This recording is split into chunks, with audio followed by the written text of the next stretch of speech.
বক্তা কয়জন? একজন, আল্লাহর নবী মুহাম্মদ সাল্লাল্লাহু আলাইহি ওয়াসাল্লাম। এবং শ্রোতা কয়জন? একজন, হযরত আবু বকর রাদিয়াল্লাহু আনহু। ইসলামের কথা, কোরআনের কথা শোনার জন্য তখন কোনো লোক পাওয়া যায় নাই। আল্লাহর হাবিব সাল্লাল্লাহু আলাইহি ওয়াসাল্লাম কথা শোনার জন্য একজন ব্যক্তি পেয়েছিলেন, সে হলো হযরত আবু বকর রাদিয়াল্লাহু আনহু। তবে আল্লাহর হাবিব সাল্লাল্লাহু আলাইহি ওয়াসাল্লাম কখনো বিচলিত হয় নাই। কি হয় নাই? বিচলিত হয় নাই। সেই একজন থেকে আল্লাহর হাবিব সাল্লাল্লাহু আলাইহি ওয়াসাল্লামের বাণী সারা বিশ্বে পৌঁছে গেছে, সারা কুল পৌঁছে, সারা কুল কেনারা পৌঁছে গেছে। আল্লাহর হাবিব সাল্লাল্লাহু আলাইহি ওয়াসাল্লাম 1400 বছর হয়েছে তিনি বিগত হয়েছেন, এখনো তার বাণী আছে না নাই? আছে না নাই? যারা মাইক্রোফোনের শব্দ শুনতে পাচ্ছেন, এখানে এলান করা হয়েছে আজকে শবে বরাতের সম্পর্কে এখানে আলোচনা করা হবে।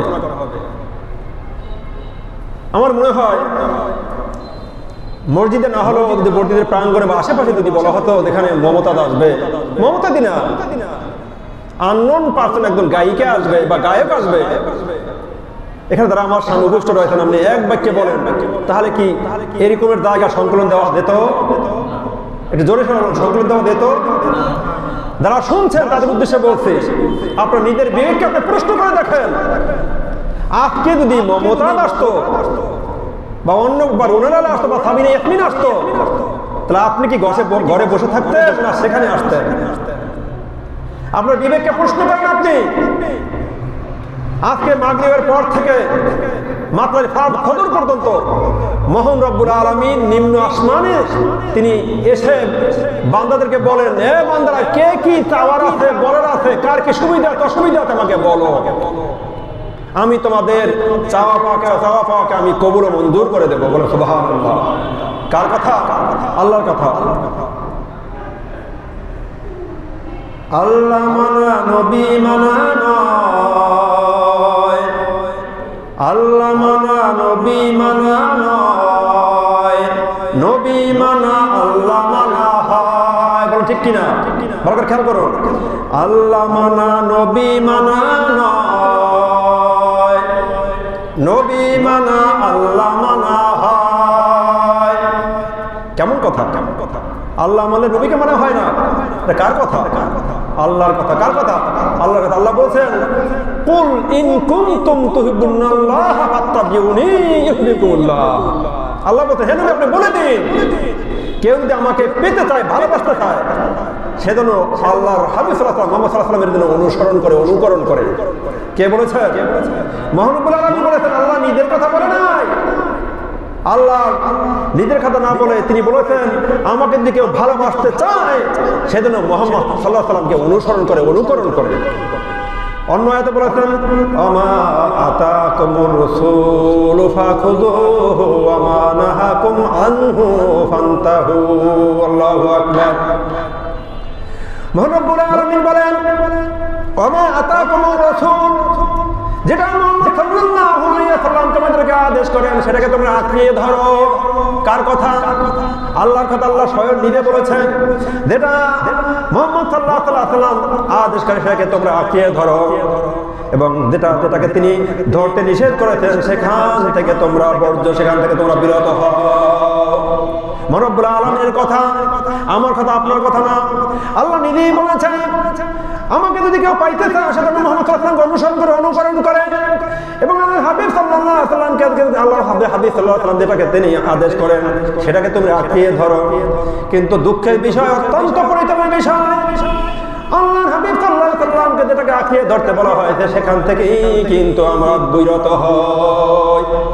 আল্লাহ নবী বলেছেন, দাড়ি তোমরা ছেড়ে দাও, মুখ ছোট করো। আমরা কি করি? তার উল্টাটা করি। দাড়ি কেটে ফেলি, মুখ বড় করি। কি সত্য না মিথ্যা? কথাকে বানিয়ে বলছে। আল্লাহর হাবিব সাল্লাল্লাহু আলাইহি ওয়াসাল্লাম বলেছেন, তোমরা সুদ ছাড়ো, ঘুষ ছাড়ো, তোমরা ব্যবসা বাণিজ্যকে আঁকড়িয়ে ধরো। হাদিসে কোথাও আসে নাই চাকরির কথা, এসে কি ব্যবসার কথা বলা হয়েছে? কারণ চাকরিতে 1 নম্বরে, 2 নম্বরে, 6 নম্বরে করা যায়, মিথ্যার প্রশ্রয় নেওয়া যায়। এখন ব্যবসাকে হালাল আল্লাহ সুবহানাহু ওয়া তাআলা হালাল করেছেন, এবং কি মহান রব্বুল আলামিন বলেছেন, আহাল্লাল বাইয়া ওয়া হারামার রিবা। কার কথা? আল্লাহর কথা। আল্লাহ বলেছেন, তোমাদের জন্য সুদকে আমি হারাম করেছি এবং ব্যবসাকে তোমাদের জন্য হালাল করে দিয়েছি। বলেন সুবহানাল্লাহ। বেঈমানি ক্রয় বিক্রয় করা। এখন আমাদের মধ্যে আল্লাহর হাবিব সাল্লাল্লাহু আলাইহি ওয়াসাল্লাম যুগে বলতেন, কাফেররা মুশরিকরা বলতেন, ইন্নাল বাই'a হারামার রিবা। হে মুহাম্মদ সাল্লাল্লাহু আলাইহি ওয়াসাল্লাম, সুদ তো ব্যবসার মতোই, বলেন নাউযুবিল্লাহ। কি বলছেন? সুদ তো ব্যবসার মতোই কাফের মুশরিকরা বলতেন।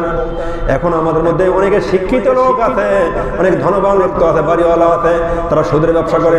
আমি বলি ভাই এটা তো হারাম, এটা হারাম। রব্বুল আলামিন এটা কোরআনে হারাম করে দিয়েছেন। আল্লাহর হাবিব সাল্লাল্লাহু আলাইহি ওয়াসাল্লাম বলেছেন, সুদের গুনাহ 70 প্রকার গুনাহ, তার মধ্যে সবচেয়ে ছোট্ট গুনাহ, নিকৃষ্ট গুনাহ হলো কেউ যদি 1 টাকা সুদ খায়, সে তার মায়ের সাথে 40 বার জিনা করলে যেই গুনাহ হয়, ওই গুনাহ ওই ব্যক্তির আমলনামায় দান করে দেওয়া হয়। বলেন নাউযুবিল্লাহ। কার কথা? আল্লাহর হাবিব সাল্লাল্লাহু আলাইহি ওয়াসাল্লামের কথা। কেউ যদি 1 টাকা সুদ খায়, সে তার মায়ের সাথে 40 বার জিনা করার কথা। কারণ মায়ের সাথে জিনা করা তো দূরে থাক, চিন্তাও তো করা যায় না। কেউ যদি সুদ খায়, যদি বলা হয় তুই তোর মায়ের সাথে জিনা করিস, দেখবে মারামারি লেগে যাবে, রক্তপাত ঘটে যাবে। বলবেন ঘটবে কিনা? বলে রক্তপাত ঘটে যাবে, মারামারি লেগে যাবে। কি বললি তুই? আমাকে বলে আমি আমার মায়ের সাথে জেনা করিস? হ্যাঁ, তুমি তোমার মায়ের সাথে জেনা করার মতো তুমি গুনাহ করতেছো, তুমি সুদ খাচ্ছ, সুদ থেকে বিরত হচ্ছ। আমার কথা, আল্লাহর রাসূলের কথা। আল্লাহর হাবিব সাল্লাল্লাহু আলাইহি ওয়াসাল্লাম বলেছেন, সবচেয়ে বড় চোর হলো নামাজ চোর। কার কথা? আমি বলছি? এদিকে আমার বানানোর কথা। আল্লাহর হাবিব সাল্লাল্লাহু আলাইহি ওয়াসাল্লাম বলেছেন, দুনিয়ার সর্বশ্রেষ্ঠ, সর্ব উৎকৃষ্ট এবং সর্বময় ক্ষমতার অধিকারী নেতা হলো ওই ব্যক্তি যে সালাত চুরি করে।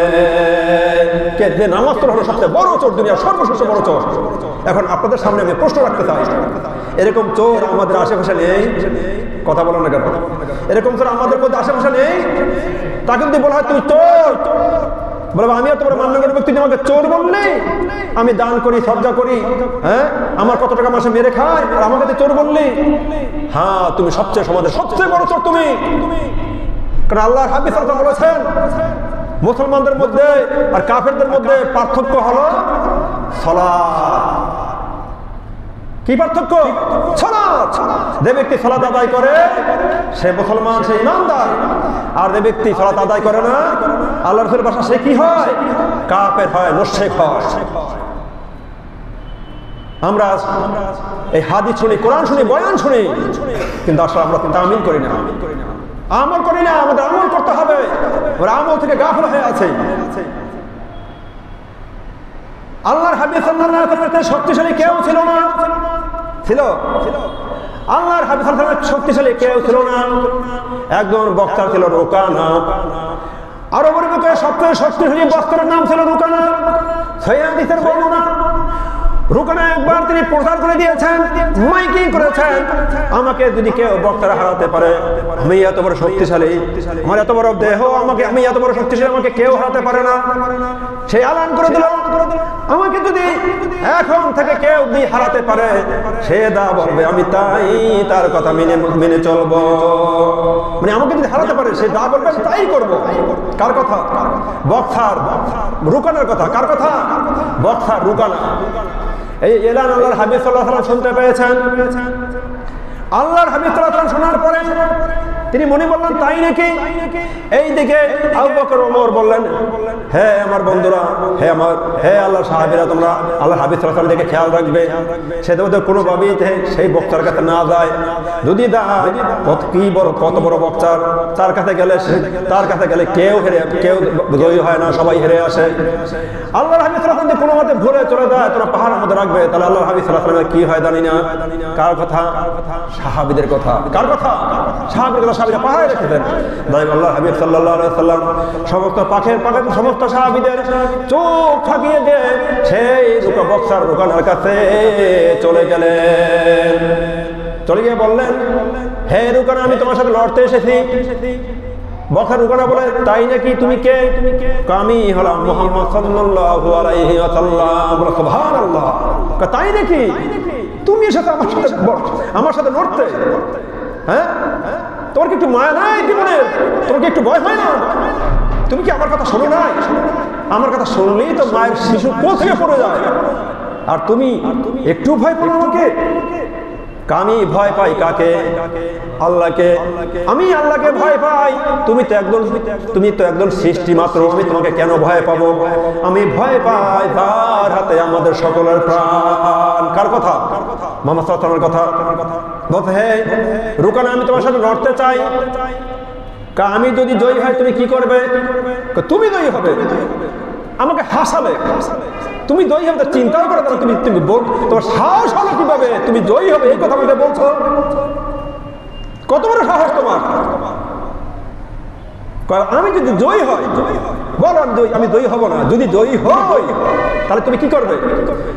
তুমি যদি জয়ী হও তাহলে তুমি যা বলবে তাই আমি শুনবো। তুমি যা বলবে যথাযথ তোমার আদেশ আমি পালন করব। ঠিক আছে, কথা কিন্তু নড়চড় করো না। তোর মোহাম্মদ বলা হতো আমি যদি তোমাকে হারাতে পারি কি করবে? বলে আমি যদি হেরে যাই তুমি যা বলবে তাই আমি তোমার আদেশ পালন করব।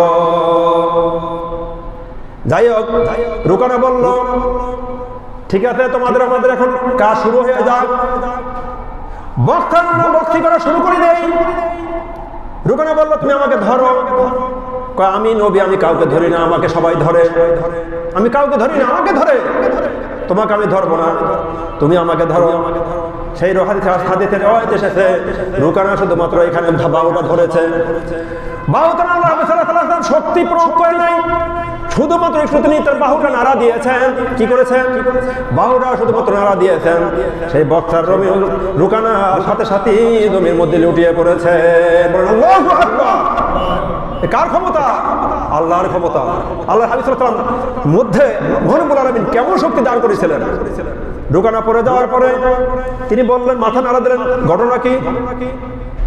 আমাকে কেউ জমির সাথে মাথা লাগাতে পারে না, পা লাগাতে পারে না, হাত লাগাতে পারে না। আমি তো এমন ভাবে ধরলাম, মুহাম্মদ সাল্লাল্লাহু আলাইহি ওয়াসাল্লাম দেখলাম সে তো শক্তি প্রয়োগ করলো না। আমার দেখা মতে সেখানে শক্তি প্রয়োগ করলো না, সে শুধু তার ডানা নাড়া দিয়েছেন। সাথে সাথে পড়ে গেলাম। বক্তা রুকানা দাঁড়িয়ে বললো আমি ভালো করে ধরতে পারি নাই। ভালো করে ধরো তাহলে তুমি। সে আবার ভালো করে শক্ত করে ধরলো। আল্লাহর হাবিব সাল্লাল্লাহু আলাইহি ওয়াসাল্লাম সামান্য একটু তিনি ঝাড়া দিলেন হাতটা। ঝাড়া দেওয়ার সাথে সাথে দ্বিতীয়বারও জমিনে পতিত হয়ে গেল। বলো সুবহানাল্লাহ। রুকানা বললেন আমি আবারও ধরবো। তৃতীয়বারও সেই রুকানা ধরলো। ধরার পরে ওই আগের মতো সেম অবস্থায় পতিত হয়ে গেল। রুকানা পরে বললো তাই হোক, আমার বোধ শক্তি একটু কমে গেছে। আমি ঠিকভাবে খেতে পারি নাই, দুপুরে লাঞ্চ ঠিকভাবে করতে পারি নাই। হ্যাঁ মুহাম্মদ সাল্লাল্লাহু আলাইহি ওয়াসাল্লাম, আমি তোমার সাথে আবার লাগবো। আমি ঠিকভাবে খেতে পারি নাই, আমি ভালোভাবে খেয়ে তোমার সাথে আবার লাগতে আসবো। কাফের মুশরিক কখনো পবিত্র হয় না। কাফের মুশরিক কি কখনো পবিত্র হয় না। আর ইমানদার মুসলমান কখনো অপবিত্র হয় না। কাফের রুকানা ছিল একজন কাফের। রুকানা তার ওয়াদা রাখে নাই। ওয়াদা কি করছিল? রুকানা তার ওয়াদা বরখাস্ত করেছে। না আমি ভালো বাবা খেতে পারি না, এই জন্য তোমার সাথে হেরে গেছি। মানে তোমার আমি কলেমা আমি তেলাওয়াত করবো না। আমি কি তোমার কলেমা আমি গ্রহণ করতে চাই না। আমি আবার খেয়ে মোটা তাজা হয়ে আবার তোমার সাথে লাগতে আসবো। মুহাম্মদ সাল্লাল্লাহু আলাইহি ওয়াসাল্লাম বললেন তুমি কঠিন কালেও আমার সাথে লেগে কখনোই তুমি জয়ী হতে পারবে না। কারণ আল্লাহ সাল্লাল্লাহু আলাইহি ওয়াসাল্লাম জানেন তার শক্তি কি প্রকার। হাদিসে আসছে আল্লাহর হাবিব সাল্লাল্লাহু আলাইহি ওয়াসাল্লাম শক্তি এতটাই ছিল, রেওয়ায়াতে এসেছে 40 জন জান্নাতি যুবকের যে শক্তি ছিল ওই শক্তি রব্বুল আলামিন মুহাম্মদ সাল্লাল্লাহু আলাইহি ওয়াসাল্লামের শরীরের মধ্যে দান করে দিয়েছিলেন। বলো সুবহানাল্লাহ। কয়জন জান্নাতি? 40 জন জান্নাতি যুবকের শক্তি রব্বুল আলামিন মুহাম্মদ সাল্লাল্লাহু আলাইহি ওয়াসাল্লামের শরীরে দান করেছিলেন। এই হলো মুহাম্মদ সাল্লাল্লাহু আলাইহি ওয়াসাল্লাম। যাই হোক, যে রাত্রি সম্পর্কে আমরা সবাই সজাগ, আমরা সবাই আমরা অবগত রয়েছি, সেটা হলো কি শবে বরাত। সেদিনটা না, সে রাতটার নাম কি শবে বরাত। এই শবে বরাত হাদিসে কোরআনে এটা নেই, এটার আরবি শব্দ, ফার্সি শব্দ। বরাত হলো ভাগ্য নির্ধারণী রাত। বরাত কি? ভাগ্য নির্ধারণী রাত। কিন্তু হাদিসে এসেছে, সহিহ হাদিসের বর্ণনা, এই হাদিসের নিয়ে অনেকে মতানৈক্য রয়েছে। কেউ বলে দুর্বল, কেউ বলেছে হাসান, কেউ বলেছে সহিহ। মতানৈক্য রয়েছে। কিন্তু হাদিস হোক সহিহ হোক জয়ীফ, আল্লাহর হাদিস মানে কি? আল্লাহ রাসূলের কথা। আল্লাহ রাসূলের কথা কখনোই মিথ্যা হতে পারে না, দৈব হতে পারে না। কথা বুঝে আসছে? রাবি দুর্বল হতে পারে, রাবি দৈব হতে পারে। কথা বুঝে আসে না? রাবি বুঝেন নাই? যিনি হাদিস বর্ণনা করেছেন, রিওয়ায়াত করেছেন, তিনি দুর্বল হতে পারে। যে আল্লাহর রাসূলের বাণী কখনই কি দুর্বল হতে পারে? অনেক আলেম রয়েছেন, তারা স্বল্প জ্ঞানের, স্বল্প মেধার অধিকারী, স্বল্প মেধার অধিকারী কয়েকটা হাদিস রয়েছে। তার মধ্যে বড় বড় ওলামা কেরাম বলেছেন যে অসংখ্য হাদিস, যেমন আলীদের থেকে, আব্বাসের থেকে, আয়েশার থেকে বর্ণিত যে হাদিসগুলো, এগুলো হাসান এবং সহিহ হাদিস বলা হয়েছে। কি বলা হয়েছে? সহিহ হাদিস বলা হয়েছে। এখানে আয়েশা রাদিয়াল্লাহু আনহা বলেন, একদা এক রাতে হাবিব সাল্লাল্লাহু আলাইহি ওয়াসাল্লামকে আমি ঘরে খুঁজে পেলাম না। নবী ঘর থেকে বের হয়ে আমি চিন্তিত হয়ে গেলাম, আল্লাহর নবী কোথায় চলে গেলেন? সে তো আমার ঘরে শয়ন অবস্থায় থাকার কথা। আল্লাহর হাবিব সাল্লাল্লাহু আলাইহি ওয়াসাল্লাম কোথায় গেলেন? তিনি খুঁজতে খুঁজতে আল্লাহর হাবিব সাল্লাল্লাহু আলাইহি ওয়াসাল্লাম গিয়ে দেখেন জান্নাতুল বাকির ভিতরে আল্লাহর দরবারে আকাশের দিকে হাত তুলে প্রার্থনা করতেছেন। বলো সুবহানাল্লাহ। কি করতেছেন? জান্নাতুল বাকিতে গিয়ে আকাশের দিকে হাত তুলে আল্লাহর দরবারে কি প্রার্থনা করতেছেন? কে? মুহাম্মদ সাল্লাল্লাহু আলাইহি ওয়াসাল্লাম। আল্লাহর হাবিব সাল্লাল্লাহু আলাইহি ওয়াসাল্লাম আয়েশাকে দেখে বিস্মিত হলেন। হে আয়েশা, তুমি কেন এসেছো? হযরত আয়েশা রাদিয়াল্লাহু আনহা তিনি বললেন, হে ইয়া রাসূলুল্লাহ, ইয়া হাবিবাল্লাহ, আপনি আমার বিছানা আপনাকে না পেয়ে আমি বিস্মিত হয়ে গেছি। খুঁজতে এসে আপনাকে এই জান্নাতুল বাকিতে পেয়েছি। হে আয়েশা, তুমি চিন্তিত হয়ো না, তোমার প্রতি যে আমার হক রয়েছে, সেই হক থেকে তোমাকে কখনই আমি বঞ্চিত করব না। কে? আয়েশা চিন্তা করেছেন যে ইয়া রাসূলুল্লাহ, আমি ভেবেছি হয়তো বা আপনি কোনো আরো স্ত্রী রয়েছে, তাদের সাথে হয়তো আবার সময় কাটাতে গিয়েছেন, আপনি তাদের সাথে সময় কাটাতে গিয়েছেন। হে আয়েশা, আমি যদি তাদের সাথে সময় দিতে যেতাম বা তোমার কাছে আমি পরামর্শ করে তোমার সাথে কথা বলে আমি দিতাম, তোমাকে নিশ্চিত করে দিতাম, তাহলে তোমাকে খুঁজতে হতো না। যাই হোক, আল্লাহ ওই দিনটা আয়েশা থেকে বর্ণিত, আয়েশা রাদিয়াল্লাহু আনহা বললেন, ওই দিনটা ছিল নিসফে মিন শাবান। এই শাবান মাসের 15 তারিখ দিবাগত রাত। আব্বাস রাদিয়াল্লাহু আনহু বললেন, আল্লাহর হাবিব সাল্লাল্লাহু আলাইহি ওয়াসাল্লাম বলেছেন, এই শাবান মাসের দিবাগত রাতে কেউ যদি ইবাদত বন্দেগী করে, এবং বড় একটা গোত্র ছিল, ওই গোত্রের যে ছাগল ছিল, ওই ছাগলের যত পশম রয়েছে ছাগলে, ওই পরিমাণ আল্লাহর বান্দাদেরকে মহান রব্বুল আলামিন তাদের গুনাহ মাফ করে দেয়। সুবহানাল্লাহ। এই রাতে দ্বারা আল্লাহর কাছে প্রার্থনা করবে, গুনাহ মাফ চাইবে। যে বড় বড় গোত্র রয়েছে, সেই ওই গোত্রের ভিতরে ছাগল রয়েছে, বকরি রয়েছে, ওই বকরির যত পশম রয়েছে ওই সমপরিমাণ বান্দাদেরকে আল্লাহ সুবহানাহু ওয়া তাআলা এই রাত্রিতে মাফ করে দেয়। সহিহ হাদিসের বর্ণনা। কিন্তু এই রাত্রি নিয়ে অনেকে বাড়াবাড়ি করে, অনেকে ছাড়াছাড়ি করে। কান লাগাইয়া অনেক আলেমরা বাড়াবাড়ি করে, আবার অনেক আলেমরা ছাড়াছাড়ি করে। বোঝেন নাই? অনেকে বাড়াবাড়ি করে বলে লাইলাতুল কদরের চেয়েও লাইলাতুল বরাত বড়। বলে নাউযুবিল্লাহ। লাইলাত মাহে রমজানের মধ্যে একটা রাত, ওই রাতের সাথে লাইলাতুল বরাতের কখনোই সমকক্ষ হতে পারে না। অনেককে বাড়াবাড়ি করে লাইলাতুল বরাতকে লাইলাতুল কদরের চেয়ে ঊর্ধ্বে নিয়ে যায়। এটা কি বাড়াবাড়ি নয়? অনেকে আমার ছাড়াছাড়ি করে, অনেকে বলে লাইলাতুল বরাত নামে কোনো বরাত নাই, লাইলাতুল বরাত নামে কোনো রাত নাই। কারা বলে? অনেক আলেমরা বলে লাইলাতুল বরাত নামে কোনো রাত নাই। আমি বলবো তারা আলেম হতে পারে, তাদের আলেম হতে পারে, তাদের ওই পরিমাণ তাদের আমল নাই। যে আমল থাকতো, ইলম থাকতো, তারা কোশ্চেন কালে বলতে পারতো না শবে বরাত মানে নিসফে শাবান নামে কোনো রাত নাই। নিসফে শাবান নামে অবশ্যই রাত রয়েছে। কারণ হলো মহান রব্বুল আলামিন বলেন, ইন্না আনহালনাহু ফি লাইলাতিন মুবারাকা। কার কথা? আল্লাহর কথা। আল্লাহ বলেন, নিশ্চয়ই আমি এই কোরআন অবতীর্ণ করেছি লাইলাতুল মুবারাকায়। এই পবিত্র লাইলাতুল মুবারাকা বলতে এই নিসফে শাবানের কথা বলা হয়েছে। লাইলাতুল মুবারাকায় পবিত্র কোরআন নাযিল করা হয়েছে। এর ব্যাখ্যামূলক অর্থ হলো মহান রব্বুল আলামিন পবিত্র কোরআন নাযিল করার সিদ্ধান্ত গ্রহণ করেছেন। আর ওইদিকে বলা হয়েছে ইন্না আনজালনাহু ফি লাইলাতুল কদর। ওখানে আল্লাহ বলেন নিশ্চয়ই নিশ্চয়ই আমি কোরআন নাযিল করেছি লাইলাতুল কদর রাতে। কোন রাতে? লাইলাতুল কদর রাতে।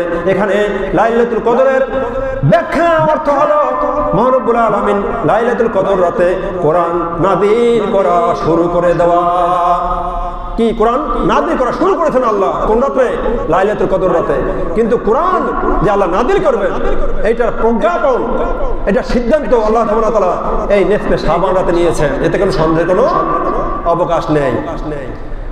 মহান রব্বুল আলামিন এটাও হাদিস আয়েশা থেকে বর্ণিত। এই হাদিস থেকে জানা গেছে আল্লাহর হাবিব সাল্লাল্লাহু আলাইহি ওয়াসাল্লাম বলেছেন এই রাতে যারা যারা জন্মগ্রহণ করবে, জন্মগ্রহণ করার পরে তারা কতদিন বাঁচবে দুনিয়াতে, কি খাবে না খাবে, কতদিন বাঁচবে না বাঁচবে, এইটা মহান রব্বুল আলামিন তাকদীরের সিদ্ধান্ত নেয়। কোন দিন? এই নিসফে শাবানের রাতে যারা জন্মগ্রহণ করবে তাদের নাম লিস্ট করা হয়, তাকদীর লিপিবদ্ধ করা হয়, সিদ্ধান্ত নেওয়া হয় কে কতদিন বাঁচবে, কে কত কেজি চাল খাবে। এবং এই রাত্রিতে যারা আল্লাহ মহান রব্বুল আলামিনের কাছে যারা প্রার্থনা করবে, যারা মাফ চাইবে, তার অভাব রয়েছে অভাবের জন্য আল্লাহর দরবারে প্রার্থনা করবে, যার সন্তান নাই তার কাছে সন্তান চাইবে, যার বাড়ি নাই আল্লাহর কাছে বাড়ি চাইবে। মহান রব্বুল আলামিন বলেন আমি এক বছরে যে যা পাইবে এই রাত্রিতে আমি তার সিদ্ধান্ত নিয়ে থাকি। কার কথা? আল্লাহর কথা। আল্লাহর হাবিব সাল্লাল্লাহু আলাইহি ওয়াসাল্লাম বলেছেন, আল্লাহই বলেছেন। ঠিক আছে, এই রাত্রিতে তিনি সিদ্ধান্ত নিয়ে থাকেন। কি সিদ্ধান্ত নিয়ে থাকেন? যে এই রাত্রিতে এক বছর, এখন থেকে এক বছর তিনি কতদিন চলবেন, খাবেন এবং কি পরিমাণ সেগুলো থেকে মুক্ত থাকবেন, এটা সিদ্ধান্ত নিয়ে থাকেন কে? আল্লাহ সুবহানাহু ওয়া তাআলা। আর এই সিদ্ধান্তকে বাস্তবায়ন করে শবে কদরের রাতে। কখন? শবে কদরের রাতে। আল্লাহ হাবিব সাল্লাল্লাহু আলাইহি ওয়াসাল্লাম বলেছেন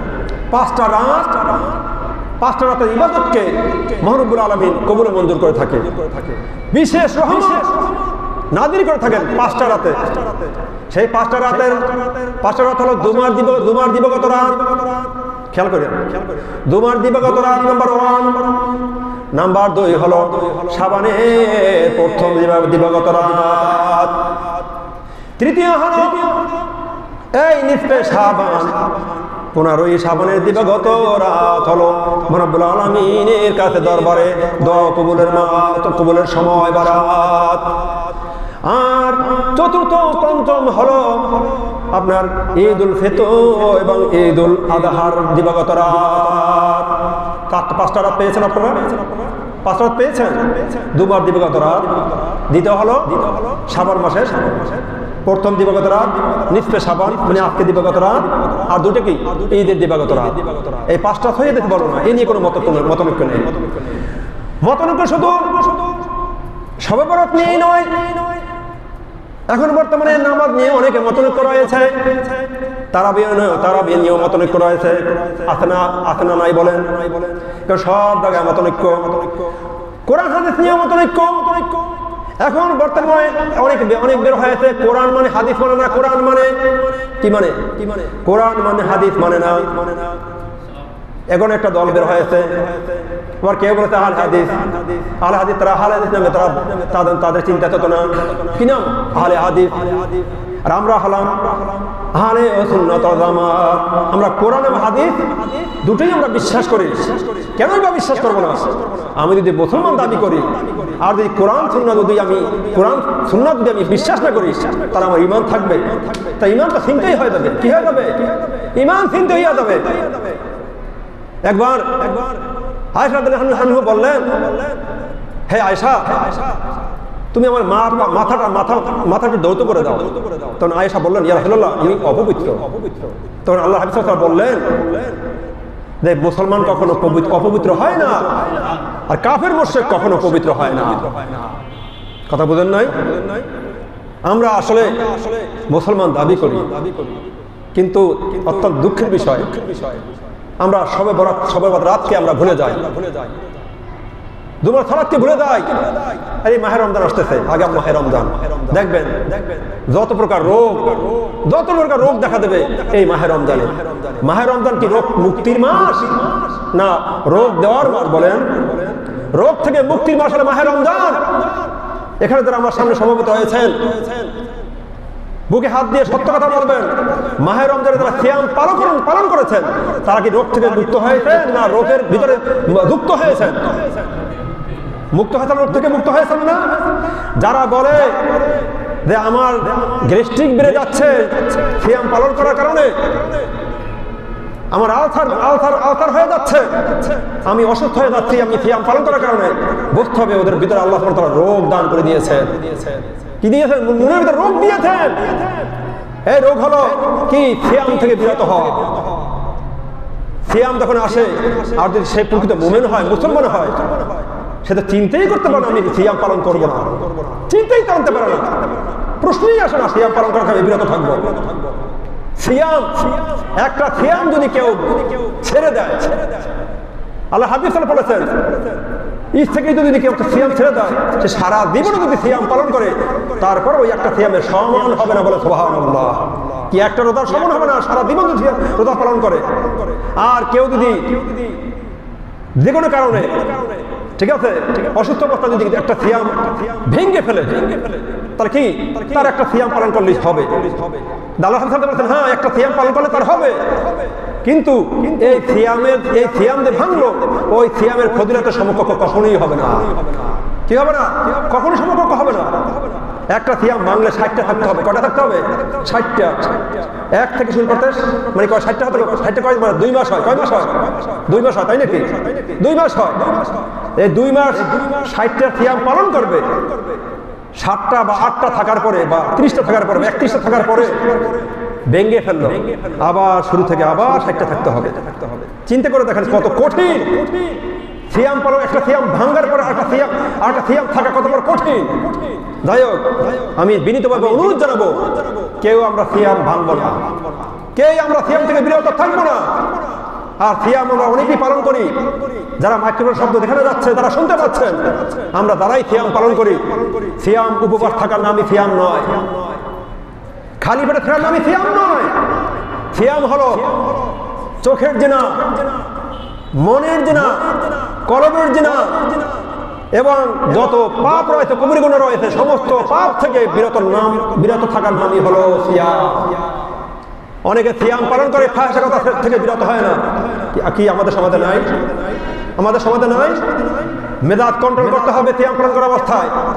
যদি আল্লাহ না করুক যদি তর্ক বেঁধে দেয়, তাহলে বলতে হবে হে ভাই আমি সিয়াম পালনকারী। বলো সুবহানাল্লাহ। আমি সিয়াম পালনকারী ভাই, আমার সাথে যদি তর্ক করো না, আমার সাথে ফাহিশা কথা বলো না, আমি সিয়াম পালন করি, আমার সিয়াম নষ্ট হয়ে যাবে, বিনষ্ট হয়ে যাবে। কথা বুঝেন নয়? এবং মিথ্যা কথা ছাড়তে হবে। কি করতে হবে? মিথ্যা কথা ছাড়তে হবে। এই রাত্রিতে 2 ব্যক্তির দোয়া আল্লাহর দরবারে কবুল হবে না। এক হলো মুশরিক, এক হলো কি মুশরিক, আর এক হলো হিংসুক। কার কথা? আল্লাহ রাসূলের কথা। 2 ব্যক্তির দোয়া আল্লাহর দরবারে কবুল হবে না। এক ব্যক্তি হলো হিংসুক, আর এক ব্যক্তিকে আল্লাহর শিরিককারী মানে মুশরিক। এই 2 ব্যক্তির দোয়া এই নিসফে শাবানের দিবাগত রাতে কখনোই কবুল হবে না। এছাড়া যারা আছেন তাদের সমস্ত লোকের, সমস্ত বান্দার দোয়া আল্লাহর দরবার কবুল ও মঞ্জুর হয়ে যাবে। বলুন সুবহানাল্লাহ। আমরা চাই না আল্লাহর দরবারে আমাদের দোয়া কবুল হোক? চাই না? আজকে রাত ঘুমানোর রাত নয়, জীবনে অনেক ঘুমাতে পারবেন। আমি বিনীতভাবে অনুরোধ জানাবো ভাইয়েরা, আজকের রাত জীবনের শেষ রাত হতে পারে কিনা বলেন? আজকের রাতটা আমার জীবনের শেষ রাত, এই চিন্তা করে আপনি ইবাদত করবেন। যদি আল্লাহ চাহে তো এই ইবাদত করার পর যদি আপনি মৃত্যুবরণ করেন, তা আল্লাহ রসুলের হাদিসের ভাষায় সে জান্নাতের 8টা দরজার যে কোনো দরজা দিয়ে সে প্রবেশ করতে পারবে। সুবহানাল্লাহ। জান্নাত দেওয়ার মালিককে বা জান্নাত ছিনিয়ে নেওয়ার মালিককে। আজকে বিশেষ রহমত, বিশেষ রহমতের রাত, এই রাতে আল্লাহ বিশেষ রহমত দান করে থাকেন। আমরা যতই আলেম হই না কেন, যতই নামাজ গুজার হই না কেন, যতই সিয়াম পালনকারী হই না কেন, আল্লাহর রহমতের ব্যতিরেকে কেউ জান্নাতে প্রবেশ করতে পারবো না। কিন্তু আল্লাহর হাবিব সাল্লাল্লাহু আলাইহি ওয়াসাল্লাম বলেছেন, আমি নিসফে শাবান নিসফে শাবান রাতে আমি ইবাদত করব। আল্লাহ হাবিব সাল্লাল্লাহু আলাইহি ওয়াসাল্লাম তিনবার বলেছেন আমি অবশ্যই আমি জান্নাতে প্রবেশ করব। বলে সুবহানাল্লাহ। কিসের দ্বারা জান্নাতে প্রবেশ করবে? আল্লাহর রহমতের দ্বারা। কে বলেছেন? আল্লাহ হাবিব সাল্লাল্লাহু আলাইহি ওয়াসাল্লাম বলেছেন এই নিসফে শাবান দিবসে রাতে আমি ইবাদত করব আল্লাহর দরবারে। আল্লাহ এই দিবসে রাতে ইবাদত হলো কি? সালাত, তবে কোরআন তেলাওয়াত, দান সদকা, এগুলো আমাদের হলো ইবাদত। শুধু সালাত আদায় করলেই চলবে না, সাথে আমাদের কি করতে হবে? জিয়ারত করতে হবে। কি করতে হবে? জিয়ারত। এবং সাথে করতে হবে কোরআন তেলাওয়াত। কোরআন তেলাওয়াত নফল ইবাদতের মধ্যে সর্বশ্রেষ্ঠ ইবাদত হলো কোরআন তেলাওয়াত। সর্বশ্রেষ্ঠ ইবাদত কি? কোরআন তেলাওয়াত। কোরআন তেলাওয়াত কারণ কি? এটা অত্যন্ত দামি কিতাব। এটা মানবতার মুক্তিকামী কিতাব, মানবতার মুক্তির দূত জনাবে রাসূল করিম সাল্লাল্লাহু আলাইহি ওয়াসাল্লামের উপর অবতীর্ণ হয়েছে এই পবিত্র কোরআন। এই কোরআনের কারণেই তো আরব ভূমি ধন্য হয়েছে। আল্লাহ রাসূলের পরিচিতি লাভ করেছেন এই কোরআনের কারণেই। যত নবী এসেছেন সকলেই নবী হয়েছেন, কিন্তু নবীদের শিরোমণি হলো কে? হযরত মুহাম্মদ সাল্লাল্লাহু আলাইহি ওয়াসাল্লাম। চোখের পলকে তুমি হতে পারো লাশ, চিরতরে বন্ধ হবে তোমার নিঃশ্বাস। হবে আলম তোমারই নাম মসজিদের মাইকে, হবে আলম তোমারই নাম মসজিদের মাইকে। বাড়িওয়ালা নাই রে বাড়ি নাই রে দুনিয়াতে, বাড়িওয়ালা নাই রে বাড়ি নাই রে দুনিয়াতে, বাড়িওয়ালা নাই রে বাড়ি নাই রে দুনিয়াতে। বলো ঠিক কিনা? চোখের আমার সাথে সাথে বলেন, চোখের পলকে তুমি হতে পারো লাশ, চিরতরে বন্ধ হবে তোমার নিঃশ্বাস। হবে আলম তোমারই নাম মসজিদের মাইকে। বলো ঠিক কিনা? হবে আলম তোমারই নাম মসজিদের মাইকে। বাড়িওয়ালা নাই রে বাড়ি নাই রে দুনিয়াতে, বাড়িওয়ালা নাই রে বাড়ি নাই রে দুনিয়াতে, বাড়িওয়ালা নাই রে বাড়ি নাই রে দুনিয়াতে। তোমার ভয়ে থাকতো মানুষ ছিল বাহাদুরি। বলে ঠিক কিনা? তোমার ভয়ে থাকতো মানুষ ছিল বাহাদুরি। বাবুনি হাওয়ায় উড়া তুমি দে রঙিন ঘুড়ি, সুতায় টান দিলে মালিক।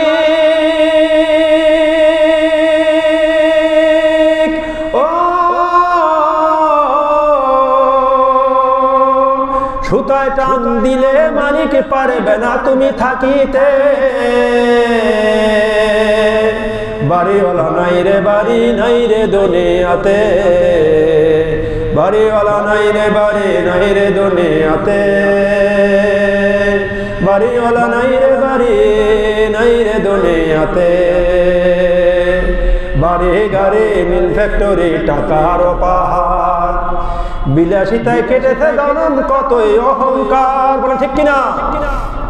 বাড়ি গাড়ি মিল ফ্যাক্টরি টাকার পাহাড়, বিলাসিতায় কেটেছে জনম কতই অহংকার।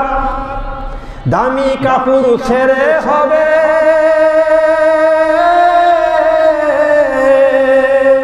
দামি কাপড় ছেড়ে হবে সাদা কাপড় পরিতে। বাড়িওয়ালা নাই রে বাড়ি নাই রে দুনিয়াতে, বাড়িওয়ালা নাই রে বাড়ি নাই রে দুনিয়াতে, বাড়িওয়ালা নাই রে বাড়ি নাই রে দুনিয়াতে।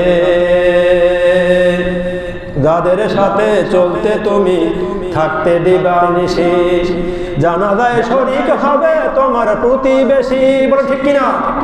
যাদের সাথে চলতে তুমি থাকতে দিবা নিশি, জানাজায় শরীক হবে তোমার প্রতিবেশী। স্বজনেরা নিয়ে যাবে,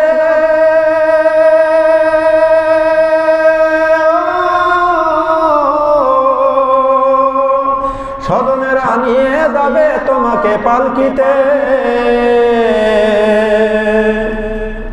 বাড়িওয়ালা নাই রে বাড়ি নাই রে দুনিয়াতে, বাড়িওয়ালা নাই রে বাড়ি নাই রে দুনিয়াতে, বাড়িওয়ালা নাই রে বাড়ি নাই রে দুনিয়াতে। প্রাণপ্রিয় মুসল্লি ভাইয়েরা, আমার বাড়ির ভাড়াটিয়া তারা 3 দিন থেকে প্রস্তুতি নিচ্ছে, তারা রুটি খাবে, তারা পোলাও করবে। নামাজের ধারে কাছে নাই, ইবাদতের ধারে কাছে নাই, কোরআন তেলাওয়াত তো প্রশ্নই আসে না।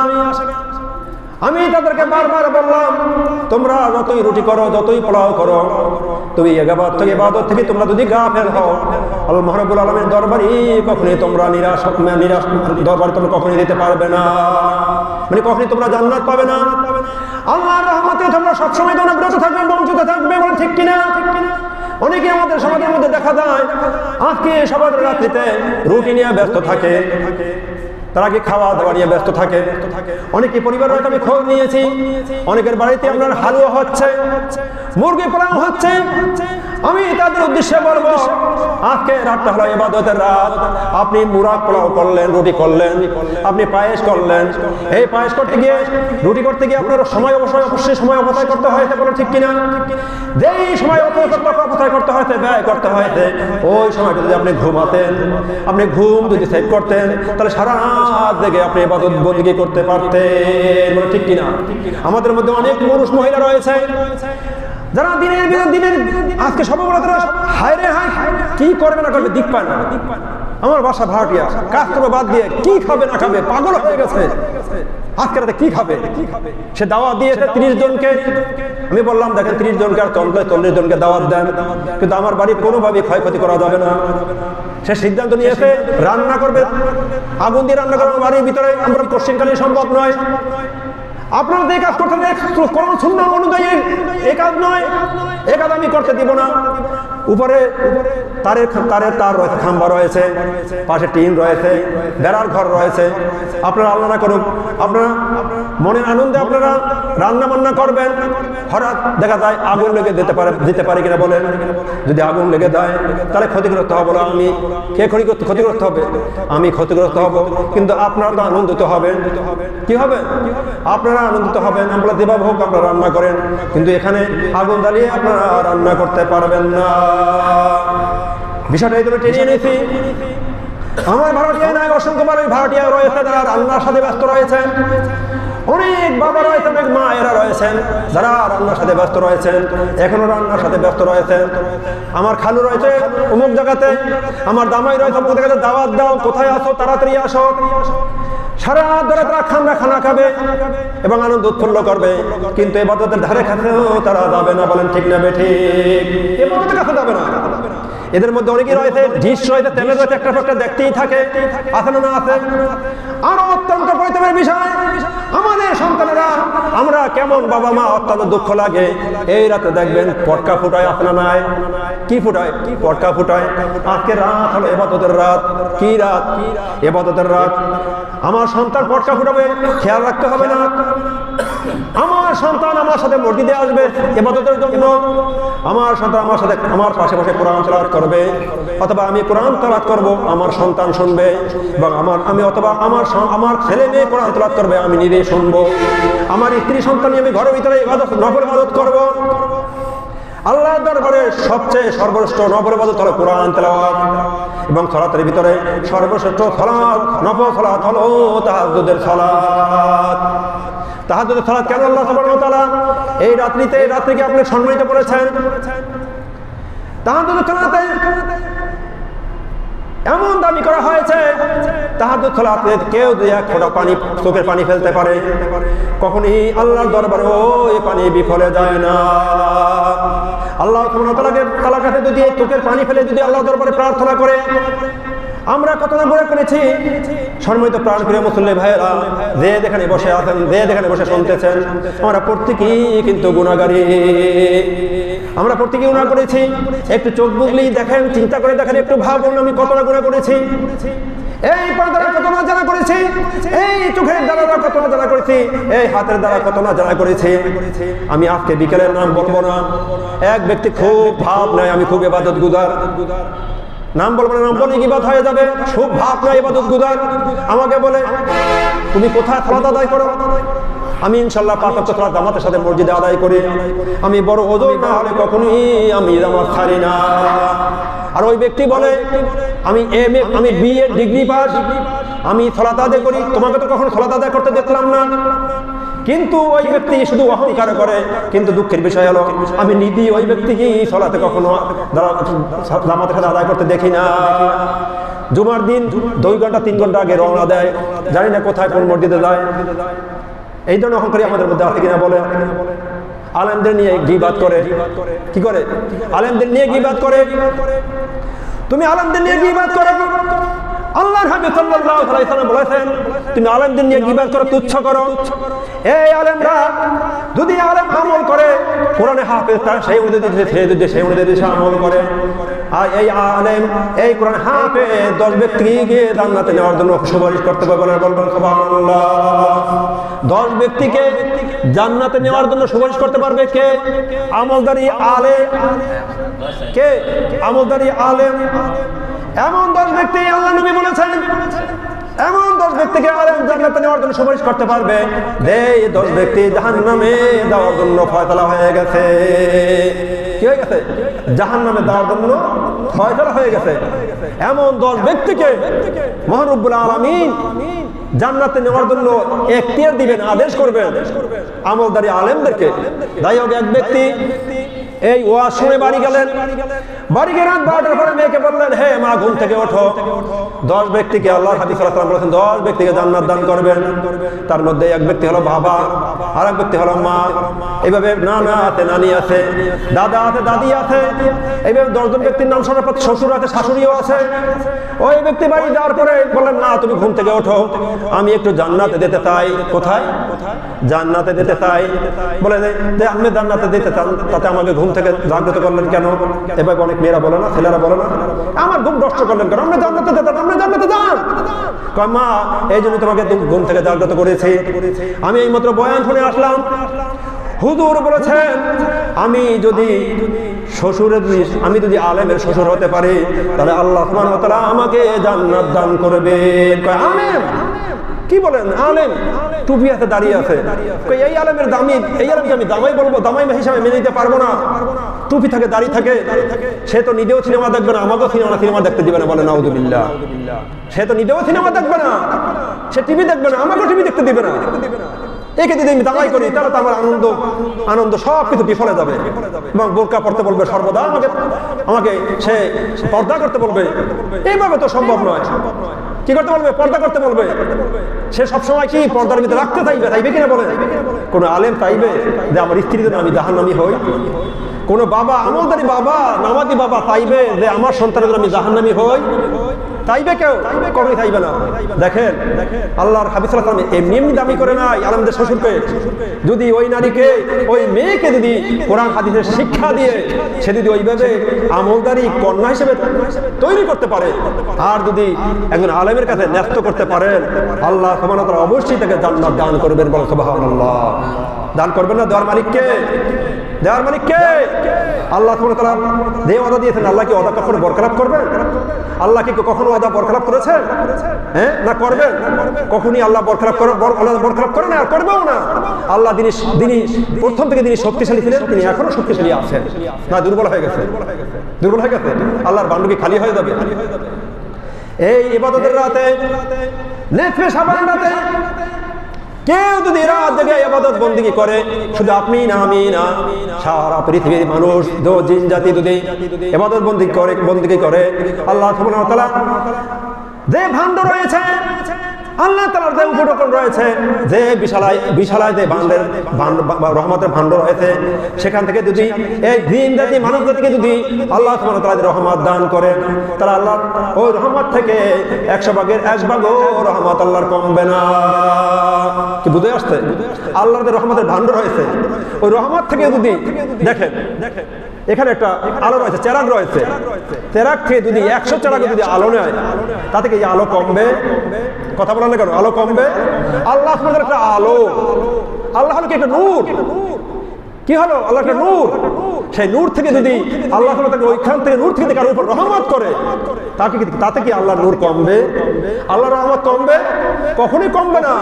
আর আল্লাহ যদি কাউকে আল্লাহর রহমত থেকে যদি কাউকে ভাগ করে বন্টন করে দেয়, আবার ওই রহমত আল্লাহ পরিপূর্ণ হয়ে যায়। জান্নাতে দেওয়ার পর, জান্নাতে একটা ছোট্ট একটা ঘটনা বলি। জান্নাতে দেওয়ার পর অনেকে বলবে মনে, শুধু মুখে বলবে না, শুধু কলিজা দিয়ে সে ধারণা করবে, কলিজা শুধু পোষণ করবে। আরে আমার তো একটা পাখি, বড় একটা পাখি বোনা খেতে ইচ্ছা করে, সাথে সাথে বড় বড় পাখি, বিশাল আকৃতির পাখি আসে, বলবে আমাকে খাও, ও বলবে আমাকে খাও, ওই বলবে আমাকে খাও। তখন ওই বান্দা দেখবে যে না, লক্ষ লক্ষ কোটি কোটি পাখি চলে এসেছে, তার মধ্যে একটা সুন্দর একটা পাখি বিশাল আকৃতি, বলবে আমার মন চায় তোমাকে খেতে। তখন ওই পাখি সাথে সাথে বুনা হয়ে যাবে, বলে সুবহানাল্লাহ। কি হয়ে যাবে? বুনা হয়ে যাবে। বুনা হয়ে সামনে চলে আসবে, বলবে হে আল্লাহর বান্দা, হে জান্নাতি বান্দা, তোমার যত মন চায় তুমি এখান থেকে ভক্ষণ করো। সে ওখান থেকে সহিহ হাদিসে বর্ণনা, সে ওখান থেকে সে ভক্ষণ করবে, খাইবে। খাওয়ার পরে হাড্ডি গুড্ডি এক সাইডে রেখে দিবে। কি খাওয়ার পরে এক সাইডে খাওয়ার ওই হাড্ডিগুলো রেখে দিবে। রেখে দেওয়ার পরে আবার শাবক ওই হাড্ডিগুলো পাখি হয় উড়ে চলে যাবে, বলে সুবহানাল্লাহ। ওই পাখি যাওয়ার সময় বলে যাবে, হে আল্লাহর বান্দা, নেক বান্দা, আপনি যখনই চাইবেন আমি আপনার সাথে সাথে আপনার সামনে আমি কি হয়ে যাবো, এই রোস্ট হয়ে এসে ধরা দিয়ে দেবো। কি হয়ে যাবো? রোস্ট হয়ে যাবো, আপনার রোস্ট হয়ে সামনে, আপনার সামনে উপবিষ্ট হয়ে যাবো। এই হলো জান্নাত। জান্নাতের নিয়ামতের কথা শেষ হবে না। জান্নাতে গেলে 70টা হুর থাকবে একটা পুরুষের জন্য, একজন জান্নাতি পুরুষের জন্য একদম কয়জন নারী থাকবে? 70টা নারী সুন্দরী হুর থাকবে। কয়জন? 70টা হুর। এর মধ্যে বলেন নারী আর চিন্তা করেন, যারা পুরুষ যারা রয়েছে তারা 70 জন হুর পাবে, আমাদের জন্য কি থাকবে? তাদের জন্য একজন জান্নাতি স্বামী থাকবে।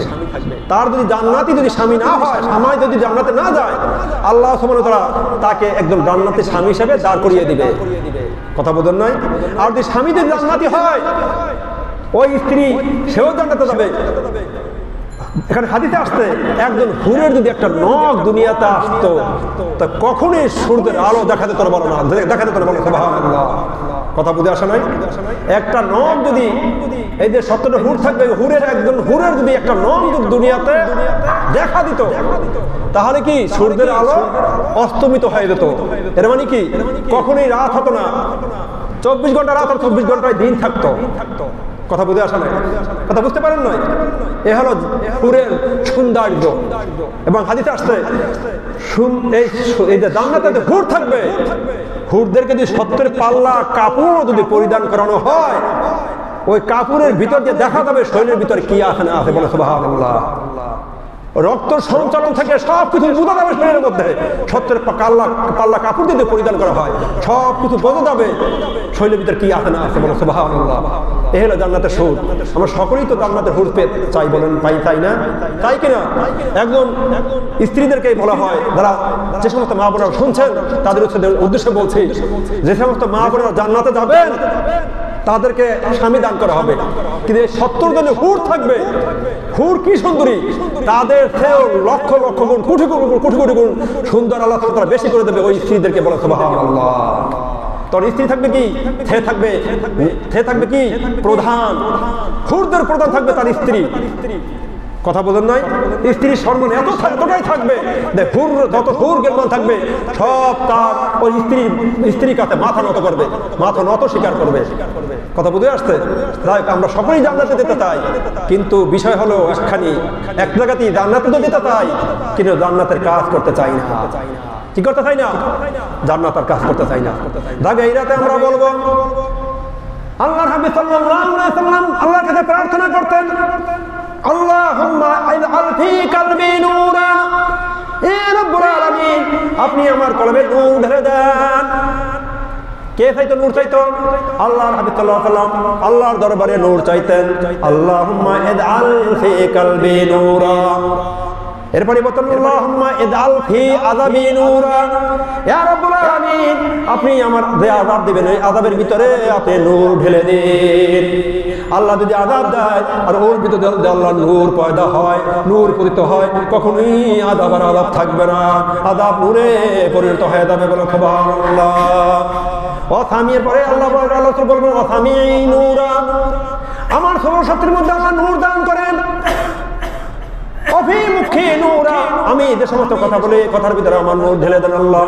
আল্লাহুম্মা হাবলি নূরা, আল্লাহুম্মা হাবলি নূরা ইয়া আরহামার রাহিমিন। আল্লাহ হাবিব সাল্লাল্লাহু আলাইহি ওয়াসাল্লাম নেফে সামানাতে এই ধরনের দোয়া পেশ করতেন আল্লাহর দরবারে।